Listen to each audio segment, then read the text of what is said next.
Muito bem, temos aí diante de nós a consciência, sabemos mais ou menos como essa consciência ou razão prática funciona, e queremos na aula de hoje entender mais ou menos como essa consciência se forma, de onde ela aparece e como ela surge em nós. Como se forma a nossa consciência. Esse é o tema da aula de hoje, sejam bem-vindos.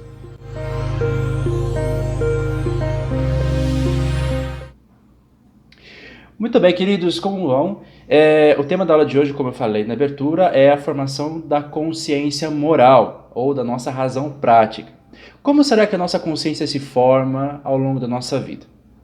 Por muito tempo se acreditou que a consciência era um dado natural, algo que vinha antes do nosso nascimento, seja por conta da nossa natureza. Eu já falei muito para vocês sobre outros conceitos sobre natureza que aparecem, muitos filósofos, muitos pensadores antigos e medievais, até mesmo do período moderno, acreditavam que muitas das nossas capacidades e conhecimentos e posturas vinham por via da natureza, ou então mesmo, dentro do pensamento cristão da Idade Média, se acreditava que consciência, e inclusive hoje, né, dentro dos círculos mais fundamentalistas, se acredita que a consciência é como uma voz divina que fala dentro de nós, por meio da qual nós temos acesso ao bem fazer, ao bem nos comportar. Muito bem. No entanto, a gente não pode parar por aí. E a pesquisa avançou e continua avançando muito, muito para desvendar esse grande mistério da consciência e a sua formação. Bom, uma primeira aproximação do terreno da consciência que nós vamos fazer aqui nessa aula é Piaget. Né? Piaget, esse pensador, psicólogo e educador também suíço, pensou nas etapas de desenvolvimento da criança, mas entre as suas obras também ele pensava nas etapas de desenvolvimento da consciência moral. Ele conta que, ele descreve isso nos seus estudos, que a pessoa passa por etapas de anomia, na qual ela não tem consciência ainda de regras de comportamento e não tem consciência moral formada. Então isso corresponde geralmente às primeiras etapas da vida, em que a criança ainda está descobrindo o seu mundo, as suas relações com as pessoas, até o momento em que a criança passa para a heteronomia. Né? Eu uso aqui crianças, mas vocês vão ver no final daquilo que eu falo que não é bem criança apenas. Mas a heteronomia é quando essa pessoa, esse sujeito, né, em geral crianças, está sob o comando e a ordem de outras pessoas. Então ela segue as regras, ela não tem assimilado ainda para si os valores, sabe o que pode fazer ou não conforme a orientação dos seus pais ou daqueles que os dirigem, seus professores, as pessoas que têm algum poder, alguma autoridade sobre elas. Para, por fim, a pessoa chegar à etapa de autonomia, em que ela introjeta os valores, compreende os valores e pode até contestá-los dentro do ambiente democrático, do debate, da discussão. Né? O filósofo que gostaria de comentar aqui com vocês nesta aula e pensava sobre educação é Michel Foucault. Michel Foucault, ele traz uma contribuição muito interessante à filosofia, ao pensamento do século XX, porque ele segue um método que para nós hoje em dia talvez possa soar muito óbvio, mas foi bastante inovador nesse momento, e talvez seja inovador ainda para nós, enquanto fazer e pesquisar. Ele falava sobre a arqueologia do saber.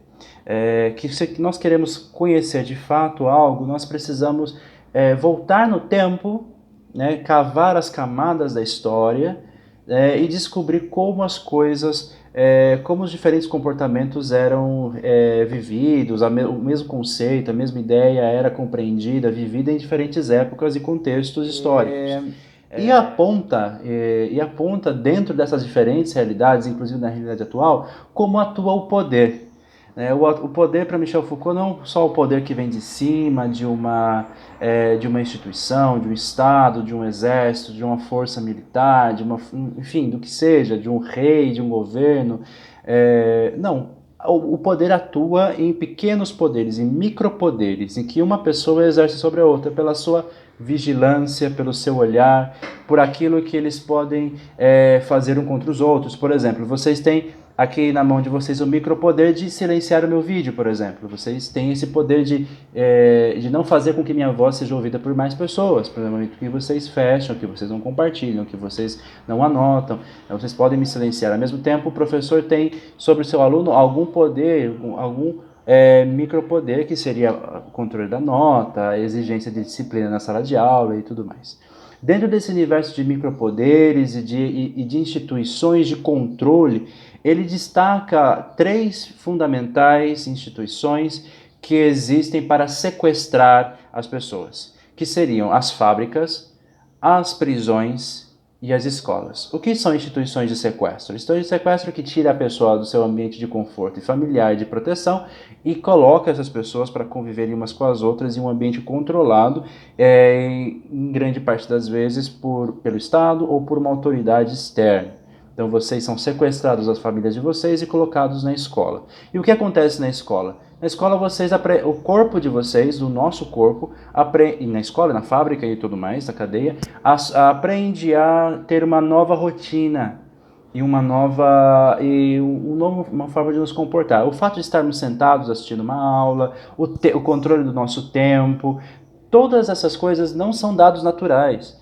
Uma pessoa que não precisava frequentar a escola ou que não tinha obrigações de trabalho, ela não controlava o seu tempo com o relógio. O relógio, o horário, o sinal, a postura, o jeito de nos sentar, ele se deve a essas tecnologias de sequestro das pessoas, né, que é a escola, a fábrica, a prisão, onde há regras de horário, comportamento, disciplina de corpo e coisas parecidas com essa. E nós levamos isso para a vida.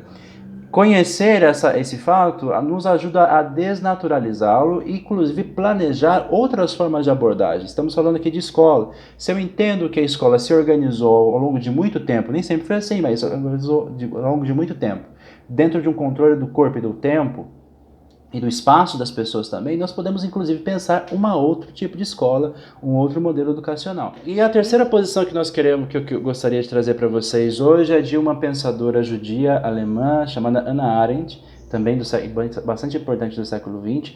Embora ela não tenha se dedicado à educação como especialista e nem tenha sido seu tema mais fundamental, há algumas ideias de Hannah Arendt que vale a pena a gente conversar aqui um pouco hoje. Que se fossem levados assim, exagerados, vamos dizer assim, vem de encontro a muitas reivindicações que nós estamos vendo no nosso dia a dia, mas que espero que fique claro que são um pouco absurdo, ou bastante absurdo, tentar derivar de Hannah Arendt uma postura mais conservadora em relação à escola. Hannah Arendt ela tratou da educação em dois textos curtos e bastante interessantes, né? Ela fala primeiro no texto A Crise da Educação. Na Crise da Educação ela está discutindo a sua leitura e a sua posição em relação à escola do final do século XIX e do século XX nos Estados Unidos. Hannah Arendt, ela, como eu falei, ela é uma judia alemã, ela fugiu durante o período do início do nazismo e se radicou nos Estados Unidos e se tornou professora universitária. Era uma pessoa que participava muito do debate público, jornalista importante, tudo mais, sempre era ouvida. E sobre a educação, ela critica, né, o que aconteceu com a escola dos Estados Unidos nesse período que eu citei, do final do século XIX e começo do século XX. O que aconteceu na escola americana nesse momento? Houve um movimento muito grande que atingiu o mundo inteiro, que não começou nos Estados Unidos, mas começou na Europa antes da guerra, mas nos Estados Unidos ela ganhou uma relativa força, que é o movimento da escola nova e da escola progressiva ou progressista. Escolas que traziam para a sala de aula debates sociais, não se limitava simplesmente à transmissão do conteúdo, mas eram mais centradas no aluno, no seu interesse, nas suas buscas, nos seus anseios. Hannah Arendt olha para essa escola e olha para suas consequências, talvez ela tivesse em suas mãos números ou alguma percepção um pouco mais externa, e vê com olhos muito negativos, porque diz que ela insiste que a criança, adolescente, o estudante de modo geral, ele não tem essa capacidade de tomar essas decisões quanto à sua formação, e que na verdade o professor estaria se tirando de si essa responsabilidade de condução e de ensino. Para ela, a escola não deve se centrar no interesse do aluno, mas oferecer ao aluno os conteúdos necessários para o seu desenvolvimento e para o conhecimento do mundo. A escola, para ela, não pode se prestar a formar pessoas que vão transformar o mundo, mas apresentar o mundo, o seu conhecimento e aquilo que por todas as gerações foram adquiridos e construídos para as novas gerações. Ela tem uma frase que é bastante forte, que é a escola, que, primeira coisa, né, por que nós ensinamos? Porque nós amamos o mundo. Então, porque amamos o mundo e as coisas que estão no mundo e aquilo que produzimos, o conhecimento acumulado, nós queremos transmitir para as novas gerações, é a primeira coisa. E porque amamos as novas gerações? Amamos as novas gerações a tal ponto que nós queremos oferecer aquilo que nós temos de melhor. Aquilo que eu falava que era forte da parte dela, que a escola existe como um lugar para proteger as crianças do mundo, porque fora do mundo há violência, há crises sociais, há problemas todos, então a escola é esse ambiente de proteção e ao mesmo tempo proteger o mundo de uma nova geração que de repente, imagine, usando uma metáfora, poderia querer inventar a roda de novo e reinventar a roda quadrada nessa vez. Ou seja, mas uma nova geração que não conhece a estrutura do mundo, as suas regras, aquilo que foi produzido ao longo da história, corre o risco de que essa geração queira transformar as coisas completamente e comece essa transformação desde um lugar errado. Aí a gente já entra no segundo texto que é o debate sobre Little Rock. Little Rock era uma escola estadunidense, uma das primeiras escolas não segregadas. Então, vocês conhecem um pouco a história americana, durante muito tempo, negros e brancos não frequentavam os mesmos espaços, pessoas pretas não podiam aceder ao transporte, a alguns lugares de transporte público, os restaurantes, as fontes de água, tudo era segregado e separado e não se misturava, inclusive as escolas. Nesse período ali, em que ela escreve esse livro, né, a sua opinião sobre Little Rock, ela vê uma foto de uma aluna negra que é vaiada, maltratada e sofre violência, se não foi física porque era protegida pela polícia, dos seus colegas brancos, e essa foto ficou bem conhecida e bem famosa. E foi olhando essa foto que Hannah Arendt fala sobre a importância da escola ser um ambiente onde os conflitos externos não entrem na escola. Então, quando nós trazemos os debates políticos, os debates públicos dentro da escola, nós estamos obrigando que a nova geração, que ainda não está treinada, que ainda não está pronta para esse debate, sofra as consequências desse tipo de situação que deveria ser externa. A escola deve ser para ela um lugar de proteção, um lugar blindado contra o que está fora, com os debates que geram crise e conflitos externos. Bom, como eu falei, se a gente leva esse pensamento de Hannah Arendt à sua máxima potência, a gente fica com um problema na mão, né? Obviamente, há muitos interesses aí de pessoas que querem silenciar, transformar a escola em uma escola neutra, em uma escola sem partido e tudo mais. Obviamente, a gente não pode esquecer que trata-se de uma opinião. É fundamentalmente uma opinião, por mais brilhante que essa mulher seja, que de fato é brilhante, mas é uma opinião. E há uma série de questões aí que não são tratadas e não são vistas por ela nesse momento, né? A questão do direito dessa moça frequentar todos os espaços, e todas as questões que ao longo da história foram se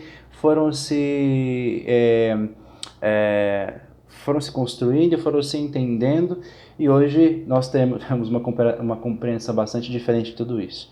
Nós hoje percebemos a importância que a escola tem, não só em transmitir o conhecimento que é acumulado, mas também debatê-lo, pensar e projetar novas possibilidades também.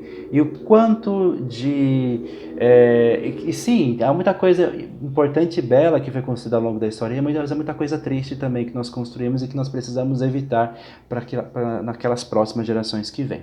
Então, queridos, é isso. Foi uma aula um pouco longa, né? Podem assistir aos pouquinhos. Espero que tenha ficado claro, façam perguntas, entrem em contato comigo se tiverem alguma necessidade, e deixo com vocês um grande abraço e até o nosso próximo encontro.